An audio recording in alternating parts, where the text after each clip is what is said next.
भाजपा अनुसूचित जाति मोर्चा के राष्ट्रीय अध्यक्ष के रूप में अपनी नियुक्ति पर भाजपा सांसद शिवेश कुमार ने कहा, मैं भाजपा का कार्यकर्ता हूं। यह महज एक पद नहीं बल्कि एक जिम्मेदारी है और मेरे लिए यह एक बड़ी चुनौती है, क्योंकि कई बड़े नेता इस पद पर रह चुके हैं।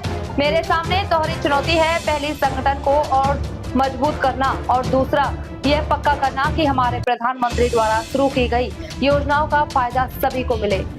तो सबसे बड़ी आबादी है इस देश में, अनुसूचित जाति की आबादी सबसे बड़ी पार्टी। तो मेरे पास दो काम है। एक काम है संगठन का, जो निरंतर भारतीय जनता पार्टी वर्षों से इस काम को करती आई है, तो उस काम को करना है कि अपने संगठन को ज्यादा से ज्यादा मजबूत करें।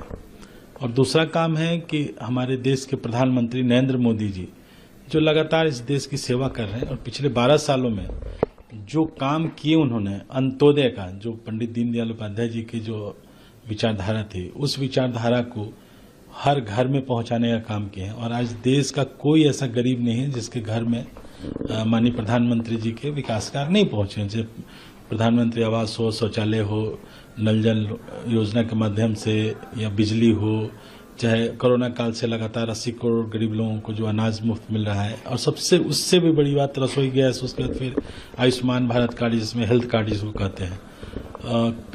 तो इन चीजों को सही ढंग से पहुंचे, ये तो पूरी पार्टी लगी है, लेकिन मेरा भी दायित्व बनता है कि जो गरीब लोगों के बीच में जो काम करना है। और इस देश में गरीब कौन है? तो पिछड़ा दलित ही है, अनुसूचित जाति वर्ग का। तो बहुत बड़ी चुनौती है कि मैं अपने लोगों के बीच में जाके काम करूं। और देश भी बहुत बड़ा है और सबसे बड़ी लोकतांत्रिक पार्टी का, ये लोकतंत्र देश का सबसे बड़ा लोकतांत्रिक पार्टी है, तो जिम्मेदारी तो है।